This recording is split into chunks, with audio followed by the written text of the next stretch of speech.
નીતિન જાની ઉર્ફે ખજૂરભાઈ તેમજ તેમના ભાઈ તરુણ જાની ઉપર લાલા આહિર દ્વારા ગંભીર આક્ષેપ કરવામાં આવ્યા છે। સોશિયલ મીડિયા પર હાલમાં એક વિડીયો ખૂબ જ ચર્ચાનું કેન્દ્ર બન્યો છે, જેમાં લાલા આહિર નામના વ્યક્તિએ જાણીતા સામાજિક કાર્યકર્તા નીતિન જાની અને તેમના ભાઈ તરુણ જાની પર હુમલો કર્યાના ગંભીર આક્ષેપ લગાવ્યા છે। વિડીયોમાં લાલા આહિર દ્વારા દાવો કરી રહ્યા છે કે તેમને સાવરકુંડલા નજીક એક હવાવરૂ જગ્યાએ બેઠક માટે બોલાવવામાં આવ્યા હતા। આક્ષેપ મુજબ ત્યાં નીતિન જાનીના માણસ યુવરાજ અને અન્ય 10 થી 12 વ્યક્તિઓ તેમની ગાડી પર હુમલો કર્યો અને વિડીયોમાં લાલા આહિરે પોતાની તૂટેલી ગાડી પણ બતાવી છે।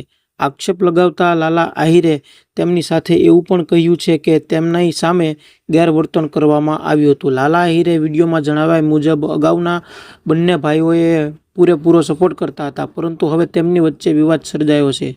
જોકે આ આક્ષેપ અંગે હજુ સુધી નીતિન જાની કે તેમની ટીમ દ્વારા કંઈ પણ પક્ષ રજૂ કરવામાં આવ્યો નથી। સત્ય શું છે તે પોલીસ તપાસ બાદ જ બંને પક્ષની સત્તાવાર રજૂઆત બાદ જ સ્પષ્ટ થઈ શકે છે। ત્યારે હાલમાં લાલા આહિર દ્વારા જે વિડીયો વાયરલ કરવામાં આવ્યો છે અને તેમાં જે ખજૂરભાઈ અને તેમના ભાઈ ઉપર આક્ષેપ લગાવવામાં આવ્યો છે, એ વિડીયો આપણે જોઈએ અને કાઠિયાવાડી સી ચેનલ આ આક્ષેપની સત્યતાની પુષ્ટિ કરતું નથી કે કોઈ પણ પક્ષનું સમર્થન કરતું નથી। આ માહિતી માત્ર જે સોશિયલ મીડિયાની અંદર લાલા આહિર દ્વારા જે વિડીયો વાયરલ કરવામાં આવ્યો છે એના ઉપર જ છે। કોઈ પણ કાયદાકીય વિવાદ માટે આપણી ચેનલ જવાબદાર નથી।